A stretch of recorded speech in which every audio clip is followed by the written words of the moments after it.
warahmatullahi wabarakatuh. Hai semua, selamat datang di SMK Bina Cipta Podcast. Saya Nur Fitri Aisyah yang akan memandu acara podcast kita pada hari ini. Nah, pada acara ini kita akan berkenalan lebih lanjut tentang SMK Bina Cipta Palembang. Di samping saya sudah ada Bapak Agus Budianto selaku Kepala SMK Bina Cipta Palembang. Halo Pak Agus, apa kabarnya hari ini? Sehat Fitri, alhamdulillah. Iya, alhamdulillah ya. Lalu mungkin teman-teman di rumah ingin tahu ya, Bapak selama menjabat sebagai kepala sekolah kira-kira sudah berapa lama? 2 tahun kurang 2 bulan. Prosesnya nanti bulan Juni saya genap 2 tahun. Iya. Sudah cukup lama ya teman-teman. Lalu selama Bapak menjabat menjadi Kepala SMK Bina Cipta ini, apa yang menjadi keunggulan di SMK Bina Cipta Palembang ini? Baik, terima kasih. Berbicara keunggulan ini banyak macam. Iya. Menurut hemat saya yang sering dibicarakan orang tentang keunggulan itu adalah keunggulan yang kompetitif atau keunggulan yang bersifat sebagai saingan atau bersaing ya. Nah itu keunggulan kompetitif atau keunggulan bersaing adalah kemampuan yang diperoleh melalui karakteristik ya. Karakteristik itu ciri khas dari suatu lembaga serta sumber daya dari lembaga itu yang memiliki kinerja lebih tinggi dari yang dimiliki oleh lembaga-lembaga lain. Jadi selama lembaga itu memiliki karakteristik dan sumber daya yang lebih tinggi dari lembaga-lembaga lain, maka lembaga itu dapat dikatakan memiliki kompetensi atau keunggulan secara kompetitif. Iya, kira-kira mungkin teman-teman juga ingin tahu ya, salah satu keunggulan yang mencolok dari SMK Bina Cipta ini seperti apa? Seperti sudah saya sampaikan bahwa suatu lembaga termasuk dalamnya itu sekolah, Iya. dikatakan memiliki apa sih keunggulannya ya dilihat dari ada nggak suatu sekolah itu atau lembaga itu memiliki karakteristik tertentu. Karakteristik apa? Karakteristik itu ciri khas. Ciri khas yang bisa membedakan atau dibedakan dengan lembaga atau sekolah yang lain. Nah, berdasarkan konsep karakteristik tersebut, termasuk dalamnya sumber dayanya, baik sumber daya secara manusianya maupun sumber daya secara non manusianya, SMK Bina Cipta memiliki banyak karakteristik yang berbeda dalam pengertian positif dibandingkan dengan lembaga-lembaga atau sekolah-sekolah yang lain yang setara. Misalnya ya kita lihat namanya unsur pendidikan itu kan terdiri dari bermacam-macam materi ya, macam-macam unsur yang harus ada. Yang pertama yang utama itu dilihat keunggulannya dari pimpinan, karena apapun karakteristik yang ada itu sebetulnya sumber utama itu adalah dari kepemimpinan. Maka kepemimpinan diharapkan memiliki kompetensi-kompetensi yang kompetitif tadi.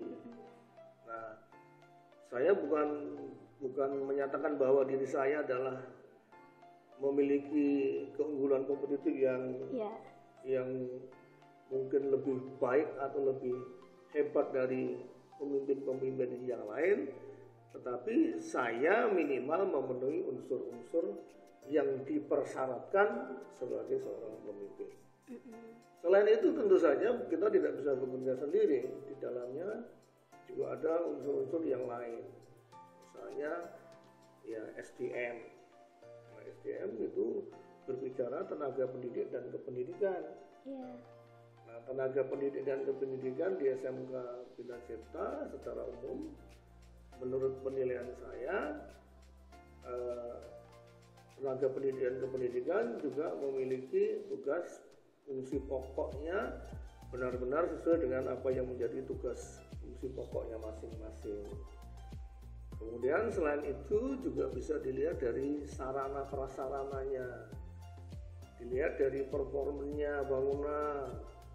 Kita secara sekolah yang setara dengan finansial yang juga memiliki kondisi yang sama, fisik secara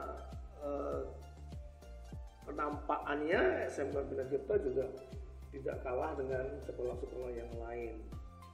Begitu juga untuk sumber daya yang lain selain gedung, juga bisa dilihat dari kegiatan kurikulumnya, dilihat dari kegiatan kesiswaannya, kemudian dilihat juga dari sarana prasarana pembelajaran. Di dalamnya adalah tempat praktek. Iya. Jadi menurut saya banyak sekali ukurannya itu, dan kalau dilihat dari itu, ya kita dapat mengklaim bahwa SMK Bina Cipta memiliki keunggulan-keunggulan kompetitif. Jadi keunggulannya tuh sangat banyak ya teman-teman. Nah, kemudian untuk menjaga agar keunggulan itu tetap terjaga di SMK Bina Cipta ini, usaha Bapak untuk menjaganya itu seperti apa? Ya, utamanya untuk menjaga sekolah ini tetap bermutu, itu yang tidak boleh kalah pentingnya adalah tetap menjaga pelayanan kita kepada konsumen atau pelanggan itu lebih baik lagi.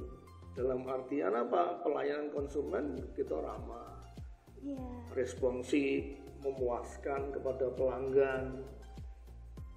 Selama kita memuaskan kepada pelanggan yang kita maksud ya ada pelanggan yang sifatnya internal, ada pelanggan yang bersifat eksternal. Saya yakin yang akan memberikan penilaian, yang akan memakai alumni kita, lulusan kita adalah para pelanggan itu. Sehingga kalau kepercayaan yang kita berikan kepada para pelanggan itu memenuhi apa yang menjadi keinginannya, meskipun kata orang itu membayar lebih mahal pun mereka akan memilih yang namanya SMK Bina Cipta. Ya, lalu untuk kan tadi sudah Bapak jelaskan cara menjaga agar keunggulan itu tetap terjaga. Lalu menurut Bapak, apakah fasilitas SMK kita ini sudah cukup baik dalam hal proses pembelajarannya? Baik, yang membedakan SMK dengan SMA adalah standar kompetensi lulusannya, SKL-nya. Keunggulan kita dibandingkan SMA, SKL kita, standar kompetensi lulusan kita diantaranya adalah mempersiapkan anak untuk siap kerja. Anak SMA tidak disiapkan untuk bekerja, tapi betul. Anak SMK disiapkan untuk bekerja. Nah, untuk bisa bekerja tentu saja selain diberikan pembelajaran yang bersifat kognitif, yang sifatnya hanya pengetahuan, tetapi harus juga diberikan yang bersifat keterampilan praktek. Untuk itu porsinya anak SMK itu diberikan 70%-nya, ya, 60-70% itu bersifat praktek, 40%-nya atau 30%-nya itu bersifat teori. Dengan maksud apa? Dengan maksud mereka memiliki kejuruan, mereka melakukan praktek magang selama 6 bulan, mereka memiliki kompetensi-kompetensi untuk siap bekerja. Kemudian, apakah hanya bekerja? Tidak. Yang kedua, kompetensi yang harus diharapkan anak SMK adalah memiliki jiwa wirausaha. Nah, menurut data yang ada dari Depnaker itu yang bekerja di sektor formal itu hanya kurang lebih 30-40%. 60-70% itu berkecimpung di dunia wirausaha. Nah, wirausaha juga merupakan standar kompetensi lulusan yang harus dimiliki atau diajarkan kepada anak-anak SMK. Anak SMA sangat sedikit, gitu. Kemudian apakah hanya itu? Tidak. SKL yang berikutnya adalah anak SMK pun boleh melanjutkan. Terbukti anak SMK juga tidak kalah bersaing di dalam memasuki perguruan tinggi. Saya kira itu. Iya. Lalu teman-teman mungkin ingin tahu bagaimana rencana Bapak ke depan selama 5 tahun yang akan datang untuk SMK Bina Cipta ini? Rencana 5 tahun depan, ya saya normal lah seperti layaknya lembaga-lembaga yang lain yang memiliki ada program jangka panjang, ada jangka menengah, bahkan ada jangka pendek yang program tahunan itu. Nah, program yang saya susun tentu saja tetap memasukkan unsur-unsur yang menjadi rohnya pendidikan, yaitu ada 8 standar nasional pendidikan. Artinya program saya yang pokok, yang normatif ya mengacu kepada 8 SNP namanya, 8 standar nasional pendidikan itu. Tetapi di luar itu adalah ada program-program atau keunggulan-keunggulan yang kita adakan. Meskipun itu SNP itu kan pencapaian minimal. Nah, kita melampaui dari standar yang ditetapkan secara nasional minimal itu. Apa itu misalnya? Misalnya dalam bidang kurikulum, kita menggandeng atau bekerja sama dengan lembaga-lembaga atau baik itu formal maupun informal dalam bentuk kerjasama atau aliansi, yaitu kerjasama partnership. Misalnya apa? Misalnya kita menghadirkan suatu lembaga yang namanya Learning X. Itu salah satu bentuk keunggulan, yaitu ya seperti memang layaknya kursus lah itu. 4 semester nanti mendapatkan sertifikat, mendapatkan pengalaman kerja. Itu diberikan secara online 70%, 30%-nya offline melalui mentor. Ini merupakan terobosan dalam bidang kurikulum yang menurut saya menjanjikan untuk masa yang akan datang. Artinya selain minimal berdasarkan standar nasional pendidikan, kita tambahi dengan keunggulan-keunggulan yang tadi saya katakan kompetitif, yaitu yang berbeda dari tempat-tempat yang lain. Ya, terbukti kita adalah pelaksana Learning X untuk Kota Palembang, adalah satu-satunya SMK baik negeri maupun swasta yang pertama. Untuk provinsi kita adalah SMK swasta yang pertama. Memang ada beberapa negeri yang sudah mengambil program itu. Apa hanya itu? Enggak. Ya, bidang kesiswaan pun kita tingkatkan, dimulai dari kehadirannya, kemudian proses dalam mengikuti pembelajarannya, kemudian pembinaan bakat minatnya, termasuk sarana prasarana yang harus kita lengkapi.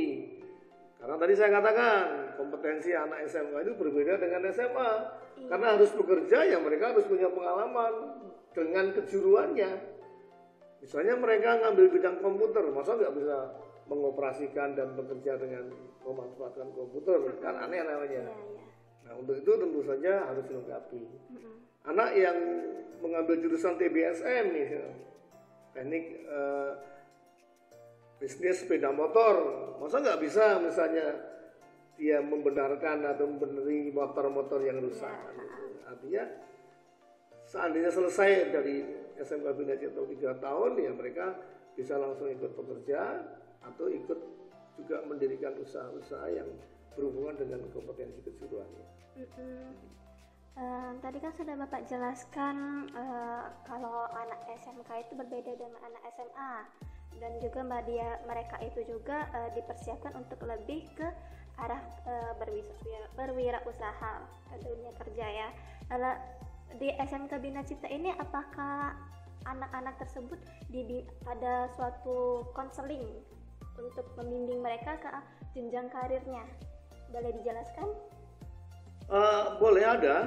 Jadi yang utama tentu saja kewirausahaan ini kan ada mata pelajarannya. Nah ini guru kita itu sudah mengajari untuk berwirausaha. Apa yang diajari, yang dilatih banyak hal. Iya. Misalnya ya dilibatkan dalam bisnis yang dimaksud cenderungnya itu adalah bagaimana memproduk sesuatu produk, kemudian memasarkan atau menjual, dan kemudian dia akan mendapatkan keuntungan dari itu.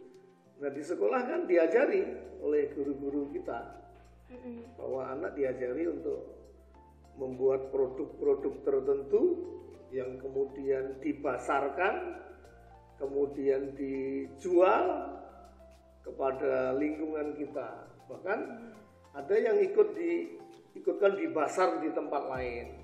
Artinya itu adalah cara untuk membina adanya jiwa-jiwa kewirausahaan. Apa hanya itu? Enggak. Secara teori mereka juga ada bimbingan karir dari guru yang khusus menangani bimbingan karir, yang dia memberikan bagaimana tips, bagaimana trik untuk bisa menjadi wirausaha yang handal. Jadi artinya secara teori, kemudian secara praktek, mereka secara real mendapatkan pembelajaran. Iya. Apakah anak SMK juga boleh melanjutkan ke perguruan tinggi, Pak?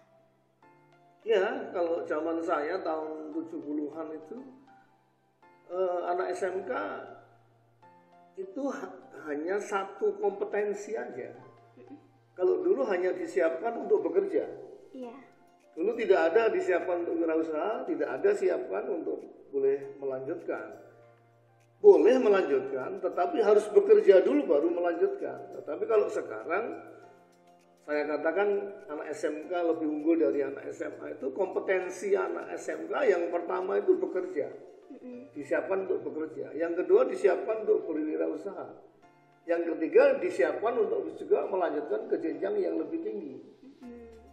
Artinya kompetensi anak SMK lebih banyak dibandingkan anak SMA. Anak SMA lebih cenderung kompetensinya apa? Melanjutkan ke jenjang lebih tinggi. Tidak disiapkan untuk bekerja. Kenapa? Kalau anak SMK tadi punya kejuruan, ada prakteknya, ada sertifikat kompetensi kerjanya. Sehingga begitu keluar dia mencari kerja lebih gampang. Kalau tidak mencari kerja, dia menciptakan lapangan kerja, dia punya kompeten untuk itu. Jadi selain mereka dipersiapkan untuk kerja, mereka juga dipersiapkan untuk berwirausaha dan juga melanjutkan ke perguruan tinggi ya Pak? Ya, betul. Secara SKL begitu. Iya. Lalu apa harapan Bapak untuk SMK Bina Cipta ini?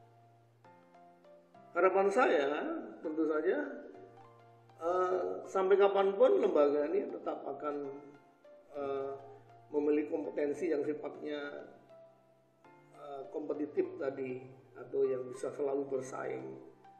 Artinya apa? Tetap memiliki ciri khas, tetap memiliki sumber daya yang berbeda dengan lembaga-lembaga yang lain secara positif, yang kemudian lembaga ini dipercaya oleh masyarakat sampai kapanpun. Meskipun tadi saya katakan, kalau sudah menjadi kepercayaan, ya menjadi branded lah istilahnya, maka orang membayar lebih mahal pun dia tidak akan merasa berat, gitu. Bahkan bukan hanya itu, kalau tenaga alumni kita tuh bagus, maka akan menjadi trademark juga. Artinya pokoknya kalau lulusan ya dari Bina Cipta lah yang akan diterima untuk bekerja. Iya. Itu harapannya. Ya, kita doakan ya teman-teman, semoga harapan dari Bapak Agus dapat terrealisasikan. Nah, itulah tadi bincang-bincang kita bersama Kepala SMK Bina Cipta. Terima kasih telah menonton dan sampai jumpa di lain kesempatan. Oke, terima kasih. Selamat sore. Ya, terima kasih. Saya tutup. Wassalamualaikum warahmatullahi wabarakatuh. Waalaikumsalam. Bye bye.